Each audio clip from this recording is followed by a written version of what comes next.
Amado Deus, Pai querido, nós te glorificamos por esta manhã, ó Deus, que o Senhor nos permite, para aqui, ó Deus, estarmos para estudar, aprender, receber a Tua Palavra, que é lâmpada para os nossos pés, que é luz para o nosso caminho.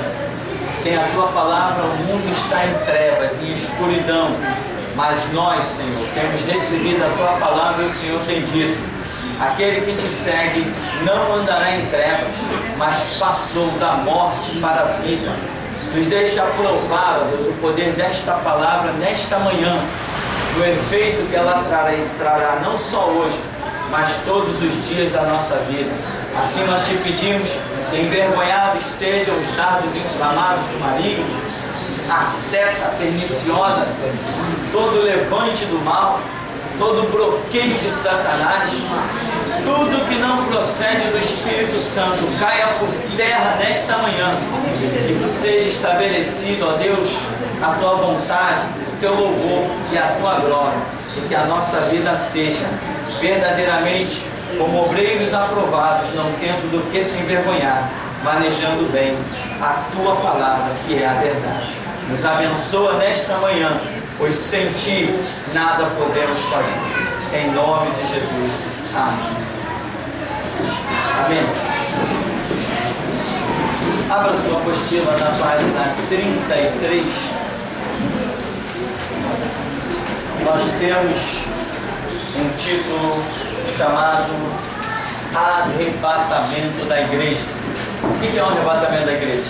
Bom, como a Bíblia diz, o Evangelho é o poder de Deus para nós que somos salvos, mas para os outros é uma loucura. Então, arrebatamento é poder de Deus e também é uma loucura, porque vai imaginar uma coisa dessa, que um povo venha a sair da terra. É uma loucura. Até para muitos crentes, cristãos fracos, é uma loucura. Embora a Bíblia deixe exemplo desta manifestação do poder de Deus, não deixa? A Bíblia deixa, para mim, 3 exemplos dessa manifestação do poder de Deus. Bom, tem mais, claro. Tem 4. De imediato a gente vê 4. Quais são eles? Enoque, Moisés, Elias, Jesus. Amém? Com testemunhas oculares da Escritura da ocorrência dos fatos, em que pessoas no seu corpo, com roupa e tudo, né? Tem um filme por aí que mostra as pessoas sendo arrebatadas, ficando um montinho de roupa em um monte de lugar, né? Tudo bem, é um filme. Pelo menos o corpo sumiu. Então, com roupa e tudo, com Jesus, né? A Bíblia diz que Jesus sumiu. Foi com roupa e tudo. Elias foi com roupa e tudo. Não foi? O que caiu de Elias? A capa, mas não era a roupa dele. Ele não se vestia com aquela capa. Então, Enoque, Moisés, coisas dessa natureza. Então, nós vemos que existe a manifestação desse poder de Deus de tirar uma pessoa do seu corpo da terra. E isto nós identificamos. Vou botar essa palavra aqui porque ela é muito forte. Nós identificamos na Escritura que Deus, em um momento específico, ainda que profético, tirará o seu povo do planeta Terra. Esta história, arrebatamento, é uma loucura, já falamos sobre isso. Tem na internet várias pessoas de outras denominações que eu nem considero igreja, como metodistas, principalmente os presbiterianos, batistas também já estão falando besteira. Ou seja, eles dizem que arrebatamento é coisa da cabeça de crente pentecostal, que a Bíblia não fala a palavra arrebatamento. Tá, é porque por que tudo tem que ter um nome? Quem é Deus? Me identifica a Deus pelo nome dele. Quando Moisés perguntou, quem eu direi que me enviou? Qual o teu nome? Moisés, eu sou o que sou. Por que tudo tem que ser identificado por nome? Quando perguntaram lá para Jesus, na forma pré-encarnada, lá quando o anjo apareceu para Manoá, o que Jesus disse assim? Por que perguntas pelo meu nome? Visto que ele é maravilhoso. Esse é nome? Então as pessoas têm mania de andar por vista. Quem anda por vista quer que tudo aconteça nos projetos literais. Não, se a Bíblia não fala a palavra arrebatamento, então é porque arrebatamento não existe. É mesmo? Não é assim que as coisas funcionam. Nunca foi assim e nunca será assim. Hoje todo mundo fala uma palavra chamada Trindade. É mesmo? E na Bíblia tem essa palavra? Ah, Deus é trino. Deus é o quê? Trino? Me mostra na Bíblia onde que diz que Deus é trino. Mas nós já identificamos que existe o Pai com atributos divinos, o Filho com atributos divinos e o Espírito Santo com atributos divinos. Então nós passamos a dizer que Deus é trino. Nós, seres humanos, criamos uma linguagem para classificar aquilo do qual tomamos conhecimento. Ah, o nosso Deus é Jeová Rafá. É mesmo? Quando foi que Deus apresentou-se na Escritura e disse, eu sou Jeová Rafá? Mas o povo viu as operações de Deus e disse, ah, ele é Jeová Rafá, o Deus que cura. Amém? Então, tem coisas que a Bíblia não fala, mas a manifestação do espiritual nos faz classificar aquilo com nomes que nós nos entendemos e compreendemos muito bem.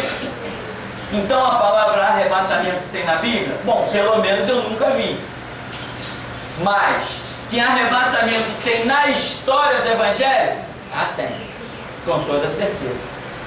O que falta às pessoas é mansidão. Né? Se a pessoa quer falar inteligência, não. Mansidão, humildade. É isso que faz trazer a revelação de Deus. Eu aposto a minha vida que um dia a igreja, nem que seja meia dúzia, mas a igreja vai ser arrebatada dessa terra. Então aqui na nossa página 33, começa a falar sobre isso. E diz que na segunda metade da última semana ocorrerão a manifestação propriamente dita do anticristo, né?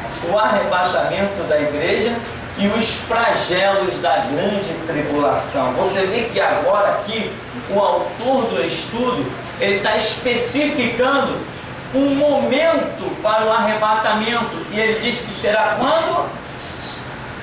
Lembra? 3 anos e meio. Ele diz que o arrebatamento será quando? Na segunda metade, né? Não é isso que ele disse aí? Me ajuda. Na segunda metade da última semana, ou seja, enquanto na primeira metade da última semana, que será de 7 anos, lembra? Enquanto na primeira metade dessa última semana, o anticristo ainda está reinando com um cavalinho branco da falsa paz. Enquanto essa falsa paz estiver ocorrendo, isso também eu creio, a igreja estará ainda na terra. Mas os 3 cavalos finais, que são a guerra, a fome e a morte, o cavalo vermelho, o preto e o amarelo, quando o anticristo realmente demonstrar quem ele é, nisto a igreja já está a caminho do céu. O anticristo, embora vai lançar mão de alguns e vai haver alguns martírios, ele não conseguirá deter a igreja. Imagina, se eu que sou um Zé Ninguém, hoje não estou sendo detido, e ainda não chegamos à última hora, a igreja da última hora vai entrar no meio da fornalha rindo, meu irmão. Se hoje nós não somos detidos, hoje nós temos em nosso meio pessoas. Nós temos em nosso meio, abre os teus ouvidos do que eu estou te dizendo, assim diz o Espírito Santo. Hoje nós temos em nosso meio pessoas desejosas de morrerem por Cristo.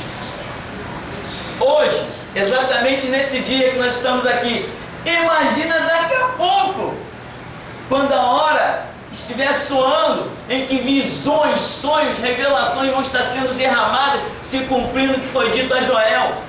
E acontecerá nos últimos dias, diz Deus, derramarei do meu Espírito sobre toda a carne.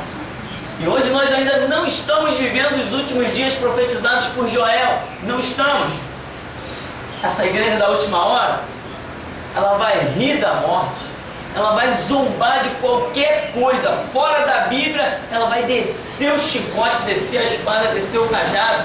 Eu já tenho escrito no segundo livro, Sistema Jurídico em Colapso, eu digo assim: vocês estão preocupados comigo?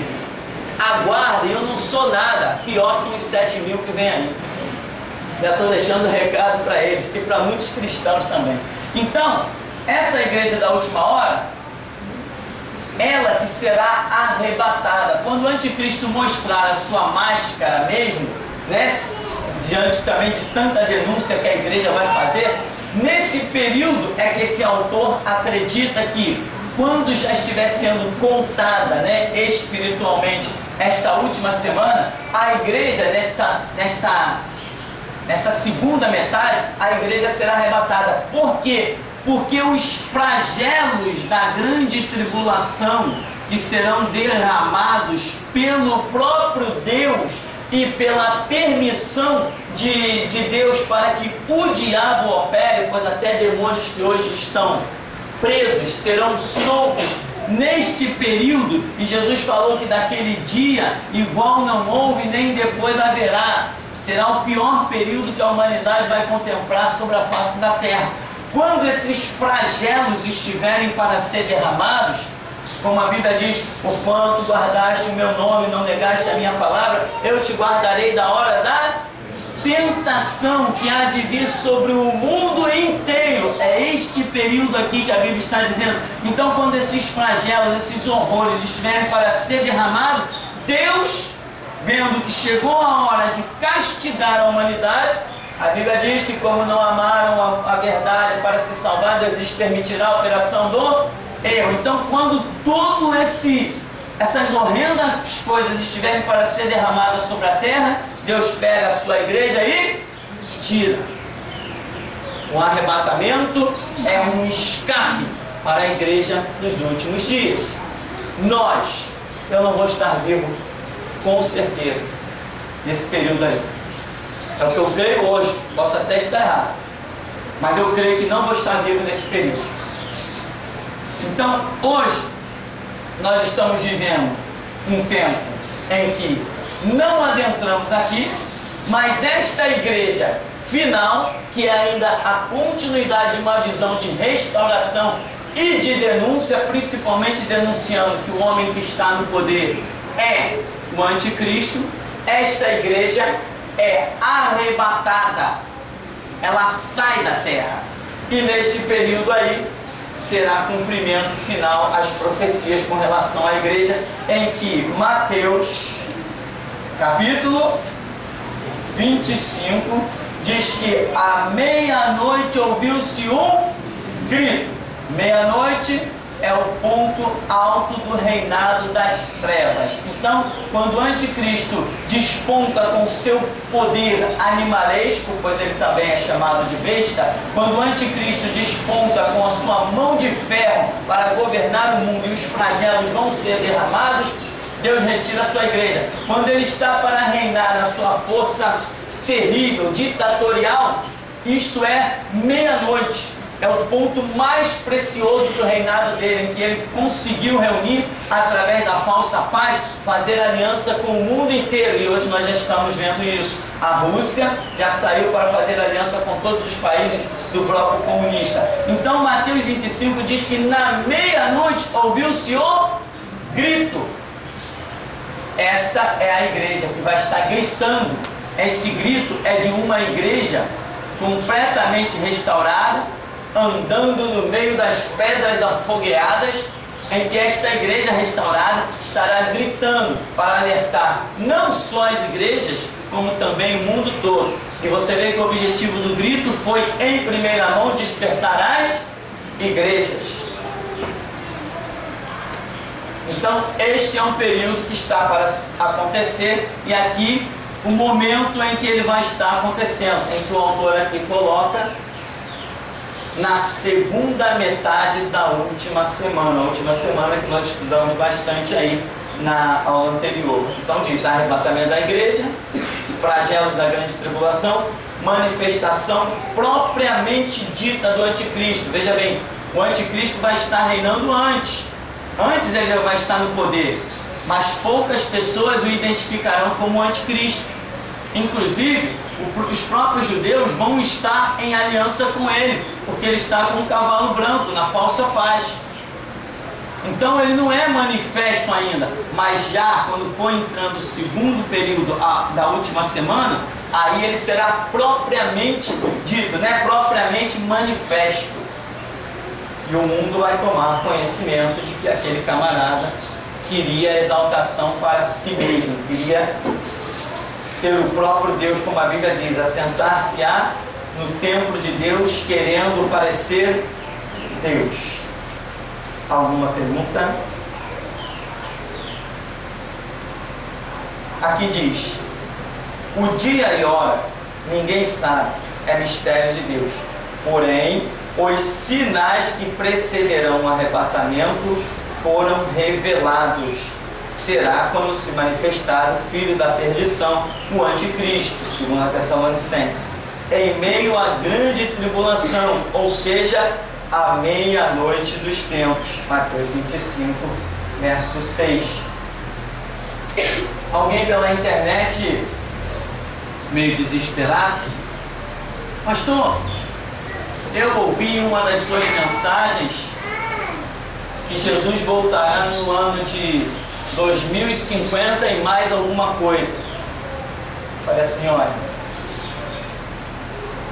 tem que ouvir a mensagem toda, porque simplesmente eu não vou abrir a boca e dizer: Jesus virá no ano 2050 e alguma coisa. Eu posso estar dizendo daquilo que eu creio, não que ele virá. É diferente, meu irmão. Pelo menos para mim é diferente. Eu posso crer em alguma coisa admitindo que eu possa estar errado, mas creio.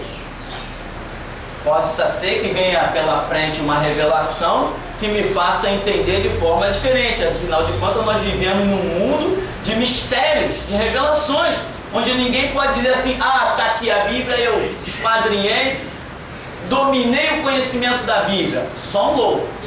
Tem coisas que Deus te revela e você domina, vamos dizer, entre aspas, aquele conhecimento. Então eu dizia para a pessoa: não, eu posso ter dito daquilo que eu creio, que Jesus virá depois de 2050. É isso que eu realmente creio, né? Então, aí ele dizia assim: porque está escrito na Bíblia que daquele dia e hora ninguém sabe. Eu disse: errado, mentira tradicional. Não está escrito que na Bíblia que daquele dia e hora ninguém sabe. Está escrito que Jesus Cristo disse que daquele dia e hora ninguém sabe, a não ser o Pai. Aí eu dizia para ele: ou seja, alguém sabe. Quem é esse alguém? O Pai. E pelo que eu entendo, o Pai pode revelar a quem Ele quiser. Aí eu acrescentava embaixo e dizia assim: e eu espero que Ele revele a mim. Boa história. Eu não tenho direito. Só que o que acontece? As pessoas estão com a mente cauterizada, vivendo tradição. Eu não entendo como é que uma pessoa pode se deparar com um ministério desse, uma visão bíblica dessa, e ainda continuar congregando dentro de uma Assembleia de Deus. Que nem eu mandei aquele Jonas, como é o nome daquele camarada? Jonas Santana, do ministério lá da Assembleia, né? De Campo Grande, isso mesmo. Mandou um e-mail para mim. Deus está no controle, aí vem com um monte de palavra e tal, e Deus para cá, Deus para lá. Eu falei assim, mandei um e-mail para ele, falei assim, deixa de ser hipócrita, cara. Se você fosse homem de Deus, não congregaria no lugar que você está. Foi o que eu mandei para ele. Aí depois ele me mandou outro e-mail. Deus tem seus planos, né? Que plano? Eu ficar comendo lama a vida toda? Não, Deus tem seus planos, eu também não entendo. Por que no meio de tanta lama eu ainda permaneço aqui? É porque tu é lama igual a eles. Eu duvido que você pegue um cavalo e solte ele dentro de uma lama, dentro de um chiqueiro, para ver se ele não vai ficar desesperado até sair de lá. Agora, o cara está na lama, está numa boa, todo mundo é amigo dele, um dia vai o Crivella, outro dia vai o Garotinho, e ele é amigo de todo mundo, tira foto com todo mundo, e vem dizer que não é lama. Mandei logo um e-mail para ele, deixa de ser hipócrita, se você fosse homem de Deus, não congregaria aí. Então, meu irmão, vamos voltar para o nosso arrebatamento. Aqui depois segue, sinais que precederão o arrebatamento. Aí vai muitas coisas aqui, que são interpretações do ponto de vista de cada um, coisas que nós não podemos dizer nem que estão certas e nem que estão erradas, a menos que eu ore e Deus me diga, isso está errado, isso está certo. Se eu não fiz uma oração, eu não tenho direito a dizer, se eu não tenho um conhecimento fundamentado, se eu não tenho uma revelação, eu não tenho direito de dizer que ninguém está nem certo nem errado. Não tem esse direito. Cristianismo é isso. E muitas pessoas têm caído nisso. A língua, meu irmão, muita gente, se tivesse nascido mudo, herdaria o reino de Deus. Mas porque fala, não vai herdar. Jesus falou o quê? Se vocês fossem cegos, vocês estariam numa boa. Mas porque vocês dizem que vêm, vocês estão fritos. O pecado de vocês permanece. Não foi isso que ele disse? Então, melhor é entrar no reino de Deus sem um olho do que tendo os dois ser lançado no inferno. Melhor é entrar no reino de Deus coxo do que tendo as duas pernas, os dois braços ser lançado no inferno. Não foi isso que Jesus falou? Pois é. Então, cristianismo é você orar, né? Um grande problema que nós temos no nosso meio é a questão dos sonhos. A pessoa acha que sonhou, acabou, ponto final. E nós já tivemos vários exemplos aqui que sonho não significa nada. Me permita dizer só isso aqui, né? Um sonho, meu irmão, ele não significa nada. Um sonho que você tenha é igual a nada. Esse sonho só terá sentido se Deus, o poderoso, se manifestar e der uma revelação a este sonho. Quando o sonho tem um significado dado por Deus, aí sim Deus falou através do sonho. Mas quando você teve um sonho, o que ele significa? Eu não sei, então vai esperar até saber. E tem gente que se apressa. Sonhei que o fulano estava dentro de um poço. É mesmo? Se está dentro do poço é porque está perdido. Às vezes o sonho pode significar que o fulano é o único interessado em buscar água, né? Não é verdade? Mas qual é a mentalidade? Não, está dentro do poço, está caído, está perdido, está frustrado. Não, mas normalmente quem está dentro de um poço talvez esteja interessado em cavar até que a água apareça, né? Não? Você tem que... Quem que é o sonho? Depende do que Deus falar. Deus não falou? Então ele não é nada. Vou esperar até Deus falar. Enquanto Deus não falar, ele não é nada. Então, cristianismo é isso. É esperar a voz de Deus. Então, voltando aqui nesses sinais, diz: multiplicação da ciência. Isso é o que mais nós cremos, né? E na verdade, eu não vou nem dizer o que mais nós cremos, é o que mais nós temos visto. A ciência tem se multiplicado de uma maneira fora do comum. Não só a ciência estudo do corpo humano, tecnologia, né? Meios de comunicação é uma coisa assustadora. Os meios de comunicação assustam qualquer um nos dias de hoje. Tanto que o governo tem um medo terrível desse conhecimento vazar para o meio do povo, porque ele certamente perderia o controle de tudo. Se o que tem, outra coisa, as transmissões de rádio e TV é uma coisa que qualquer criança faz, é moleza. Qualquer criança faz aquilo. Se essa tecnologia vazar e a população ver que tem acesso a isso, o governo perde o controle. Eles não vão ter gente para fechar tanta televisão que vai surgir nesse mundo. Bastava a tecnologia vazar e as pessoas se interessarem em montar. Então, multiplicação da ciência, meios de transporte é uma interpretação que o camarada que fez esse estudo aqui colocou segundo na 124. Ele entendeu que os meios de transporte iam se multiplicar no final dos tempos. Bom, se ele estava certo ou não, multiplicou, não multiplicou? Para quem andava de charrete, hoje você faz uma viagem daqui a Minas Gerais em 6 horas. Não faz? Faz? 6 horas daqui a Minas Gerais, são 400 quilômetros.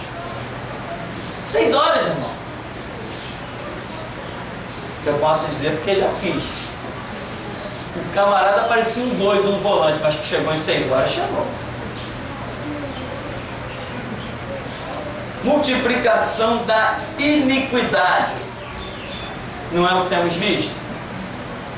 Iniquidade tem sido um absurdo. Sem falar do homossexualismo, nós temos aí uma coisa que eu considero horrenda, o sequestro. Irmão, eu não sou a favor da pena de morte, mas por pouco eu não jogo o sequestrador na cadeira elétrica. Eu acho absurdo. Sabe o que é absurdo? Eu acho absurdo. O sequestro eu acho absurdo. Sequestrar alguém, eu acho... O maior lixo que um ser humano poderia expor é essa questão de sequestro. Outra coisa, tráfico de órgãos, a ponto das pessoas raptarem crianças e até adultos para tirar um fígado, tirar uma coisa, só para fazer um tráfico. Teve um homem dentro de um shopping, eu soube da história bem de perto. Um homem dentro do shopping, o filho sumiu. Dentro do shopping desapareceu. Quando o filho apareceu 3 dias depois no mesmo lugar, dentro do mesmo shopping, largaram o menino dentro do shopping. Quando foram examinar o menino, tinha um corte nas costas, um fígado da criança tinha sido extraído. E foi analisado e foi visto que o trabalho foi feito por gente muito profissional. Ou seja, um médico, um mestre da medicina se prestou a um serviço, auxiliou num sequestro, extraiu um rim de uma criança. O que aconteceu? O que podemos imaginar? Tinha uma criança precisando de um rim, sequestraram outra e pegaram para fazer o transplante. Imagina uma situação dessa no tempo de Noé, no tempo de Moisés, no tempo de Abraão. Eu acho que a multiplicação da iniquidade tem se tornado algo muito horrendo. Eu não entendo, às vezes eu olho, é que Deus tem um propósito. Às vezes eu olho e digo assim, Deus, eu nem entendo como é que essa humanidade ainda subsiste. Porque pelo que eu entendo, muito menos aconteceu em Sodoma e Gomorra e caiu fogo do céu. Muito menos. Então a iniquidade tem se multiplicado de uma maneira que, se você olhar para a iniquidade, a Bíblia diz o quê? Por se multiplicar a iniquidade, o amor de muitos esfriará. A iniquidade é tão terrível que, se você ficar olhando para ela, o desânimo entra em você que nem uma seta, e você quer entregar os pontos, você não quer mais saber de nada. Guerra e rumores de guerras. Isso aí então nem se fala. Nunca se viu tantas guerras nos últimos 20 anos como tem acontecido nesse tempo que nós vivemos. Tem sido algo assim devastador. Guerras nem se fala. E agora, coisas piores ainda são os rumores de guerra. Os rumores de guerra são muito maiores que as guerras. Você vê que o tempo todo tem uma ameaçazinha da Coreia que lançou um míssil nuclear. É a Rússia que está com um projeto que os Estados Unidos não aprova, e aquele bate-boca e não sei quem lá no Irã tem arma química. Isso se chama rumores de guerra. Hugo Chávez agora fez aliança com a União Soviética, a Colômbia fez aliança com os Estados Unidos. Hugo Chávez ficou uma fera, porque ele é do bloco comunista e os Estados Unidos é do bloco capitalista. E a briga entre União e Rússia é chamada a Eterna Guerra Fria. Então, isso são rumores de guerras. Além das guerras que nós temos visto. Falsos cristos. Falsos cristos, meu irmão, revela engano, né? Aí está dizendo enganadores. Falsos cristos não é só como você vê o Henri Cristo, ou aquele José Luiz de Miranda, Jesus, aquele que diz, sou a reencarnação de Jesus Cristo homem. O Henri Cristo, ele diz que ele é a reencarnação de Jesus Cristo. São dois que por aí claramente se diz. Lá na Índia tem um outro homem que também se diz ser Jesus Cristo, fazendo sinais e prodígios lá, umas coisas lá doidas. Então, não é só isso. Eu quero que você entenda que não é só isso. Não é só pessoas se dizendo eu sou o Cristo, como Jesus disse, mas na própria representação de Cristo também entra em julgamento, porque Jesus disse, vós entendereis que eu estou em vós estáis em mim. Pedro disse o que para aquele homem? Olha para nós, não tenho prata, não tenho ouro, mas o que tenho te dou em nome de Jesus Cristo Nazareno. Né? Quando Paulo está perseguindo os cristãos, Jesus diz o que? Saulo, Saulo, por que me persegues? Ou seja, a igreja na terra é Cristo, e Cristo é a igreja. E quem é a igreja? Cada um de nós. Então, se um de nós se torna um enganador, aí tem um falso Cristo. Porque aonde um de nós, verdadeiros cristãos, pisa, ali está Cristo. Não é assim? Então, se Cristo está em mim, como a Bíblia diz, e eu estou nele, se eu me tornar um falso, e ainda assim insistir em tomar o nome de Cristo, eu me torno um falso Cristo. Isto é a tabelinha da Escritura.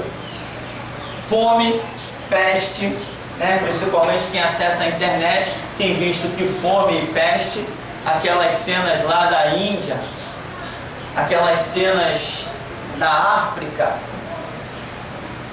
cenas terríveis da África, né? Coisa que muita gente não consegue nem ver, absurdos que eu não vou nem entrar em detalhe aqui, porque nação contra nação, né? Terremotos você vê que as tsunamis é algo recente, foi em 2001, né?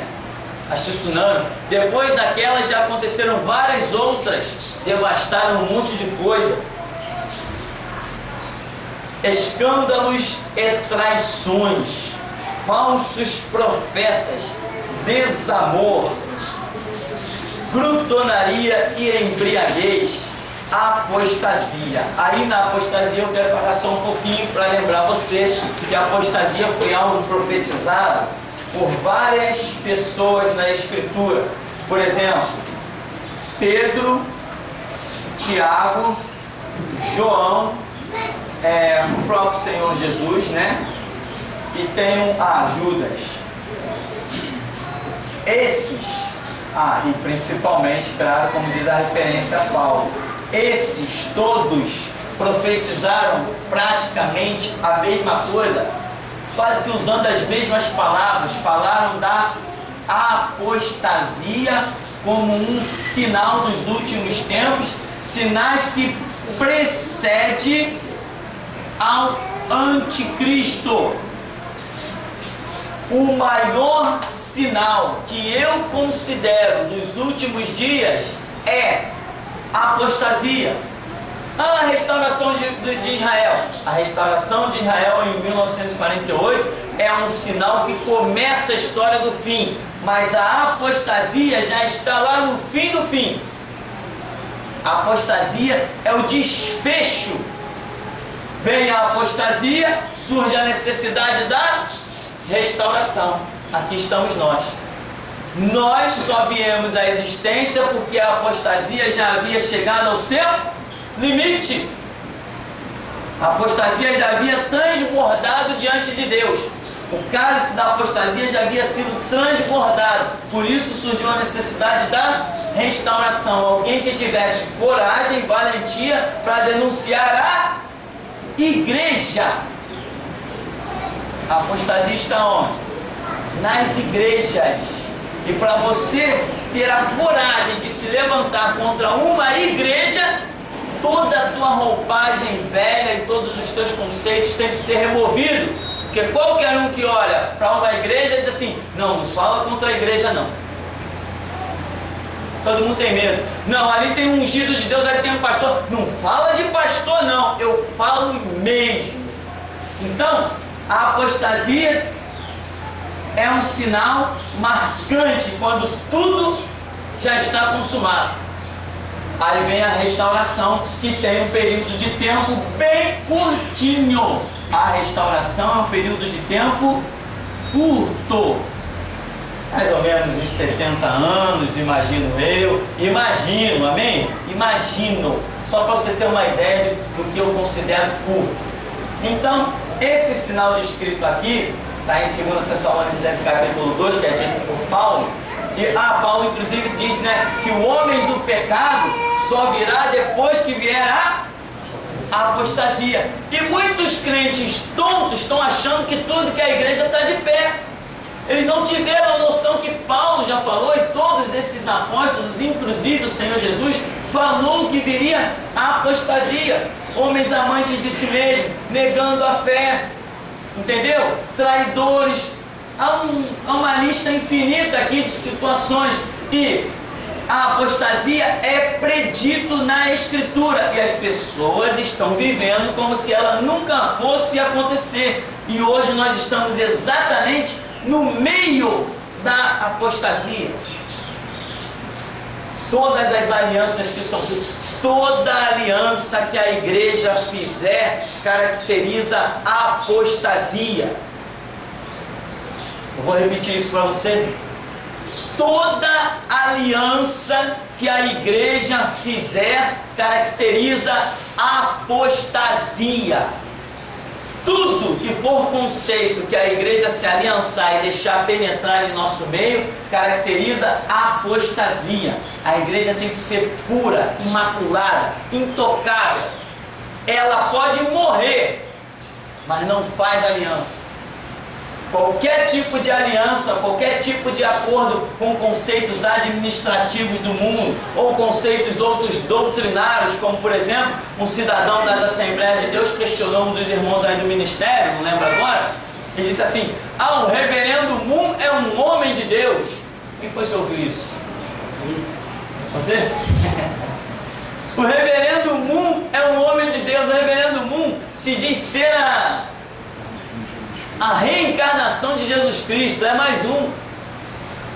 Um homem se diz ser a reencarnação de Jesus Cristo, e vem um desgraçado das Assembleias de Deus dizer que o homem é um grande homem de Deus. Isso é cegueira, apostasia e aliança com as trevas. E o tal do Manuel Ferreira deu os braços ao homem em prol do, como é que chama o negócio da paz? Em prol da paz mundial, né? Como é que eu posso querer uma paz mundial me aliançando com um mentiroso servo de Satanás? A menos que ele também reconheça que o cara é a reencarnação de Jesus Cristo. Vai ver que ele reconhece. Sim, Manuel Ferreira já ganhou o Prêmio Nobel da Paz? Quem sabe dizer aí? Estava cogitado. Acho que já ganhou o Prêmio Nobel da Paz. Imagina, se Jesus Cristo nesse mundo hoje, ele não ganharia o Prêmio Nobel da Paz? Ou ganharia? Que desgraça. Isso é apostasia, irmão. Isso é final dos tempos. Daí vem o anticristo, ou seja, a apostasia precede o anticristo. Esse, para mim, é o sinal mais poderoso. Talvez seja mais poderoso para mim, porque o meu chamado ministerial, ele veio todo em consequência disso. De repente o Espírito Santo gravou alguma coisa mais forte no meu espírito para que eu pudesse me aperceber bem disso daqui. Mas para mim, a apostasia é o sinal mais forte no final dos tempos que precede o anticristo. Então diz ainda, identificação do anticristo sem farsa. Quer dizer, vai acontecer nesse período aqui, que ele chama de na segunda metade da última semana, né? Sinais que precederão o arrebatamento. Identificação do anticristo. Isso é um fato marcante. O anticristo será identificado. Quem é o anticristo? É um homem completamente endemoniado, mas é um homem. Porque o diabo, existe um mistério aí. Eu não posso dizer que Deus precisou. Eu vou dizer que Deus traçou esse projeto de que a voz dele seja ouvida na terra através de homens. Deus traçou esse plano. E parece que o diabo tem essa necessidade. Você vê que você entra nos terreiros, as doutrinas de kardecismo, as doutrinas de reencarnação, aquelas doutrinas dos trabalhos, em terra trabalho, acende vela, cachoeira, pedreira, tudo isso são pessoas endemoniadas, possessas nos terreiros, onde os espíritos malignos, anjos caídos, usam essas pessoas para falar essa doutrina e deliberar essas diretrizes para os seus adeptos. Então, essa necessidade de que até a voz espiritual passe por uma boca humana, parece que é marcada, é determinada por Deus. E aqui então o diabo, o que acontece? A identificação do anticristo, o que vai se ver? Vai se ver um homem, só que por este homem estará falando o diabo.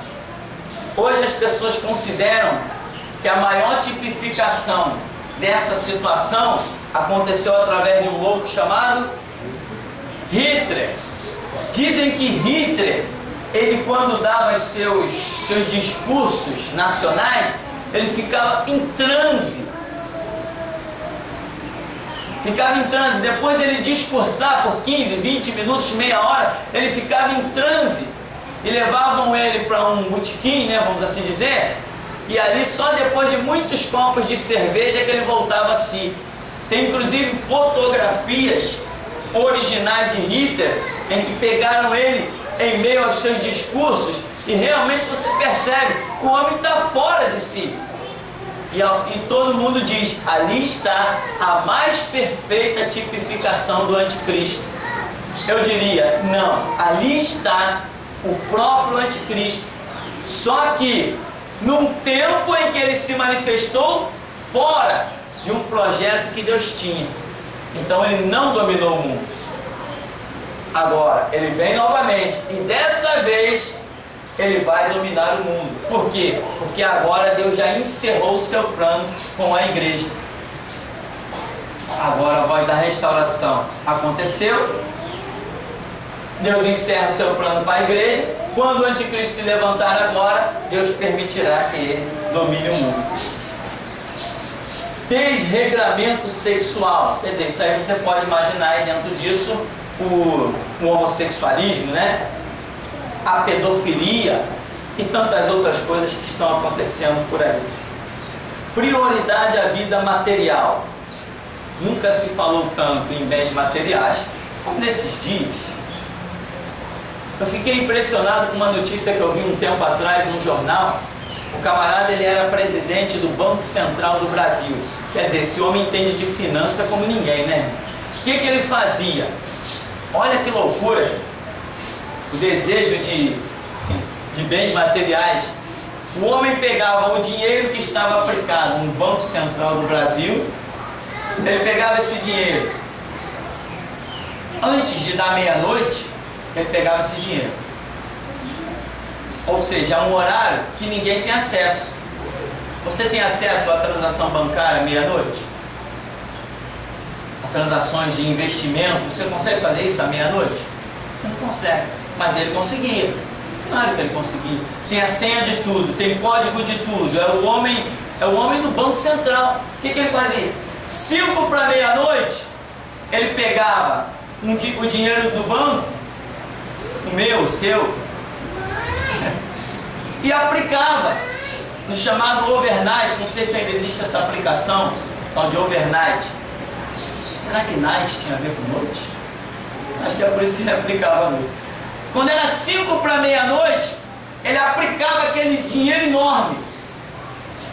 Quando dava meia-noite e 5, ele resgatava a aplicação. Em 10 minutos, o homem lucrava uma fortuna. Dá para você acreditar? E o outro fazia o seguinte: poxa, o dólar amanhã, isso aconteceu, o dólar amanhã vai subir. Ele, quando o banco fechava, comprava um montão de dólar, um esquema lá que só eles entendem, né? Claro, não fazem coisa para mim, para você entender. Depois, quando virava meia-noite, os dólares que ele comprou, ele já vendia. Lucrava absurdos comprando e vendendo dinheiro. Só nesse mundo, né? Os homens do Banco Central do Brasil são feras em finanças. E prioridade à vida material. Essa prioridade à vida material é tão assustadora, irmão, que eu fico realmente estarrecido. Eu vi outro dia uma reportagem de um camarada que ele roubou mais de 200 milhões. Mais de 200 milhões de reais. E eu paro e penso, o que se passa na cabeça de um homem que procura roubar mais de 200 milhões de reais? Se nem que ele viva 500 anos, ele não tem o que fazer com tanto dinheiro. Mas é o que? Prioridade à vida material. E não vê limite. Quanto mais tem, mais quer, e mais quer, e mais quer, a ponto de roubar 200 milhões. O que vai fazer com 200 milhões? Se ele quiser comprar um iate, ele vai comprar. Se ele quiser comprar avião, ele vai comprar. Ele compra o que ele quiser e não gasta o dinheiro. Não acaba. Mas é uma prioridade. Quando a pessoa põe alguma coisa como prioridade, ela não vê limite. E aqui está dizendo que isso é um sinal do final dos tempos. E para concluir, reconstrução do templo de Jerusalém. Bom, a gente encerra com isso e diz o seguinte: a reconstrução do templo de Jerusalém ainda não aconteceu. A reconstrução do templo de Jerusalém é aquele sinalzinho precioso, né? Quando disser assim, vai ser construído o templo em Jerusalém, não é motivo para pensar em nada, porque se vai ser, muitas águas podem rolar. Mas quando disserem assim, construiu o templo em Jerusalém, está terminado, você já sabe que o próximo passo é o anticristo assentar-se dentro deste templo. Então este é um sinal que demonstra que o anticristo irá se manifestar propriamente dito, estará reinando, vai assumir o seu reinado, só que primeiro com um cavalo branco, que é a falsa paz. Amém? Vamos dar uma paradinha? Já já a gente volta.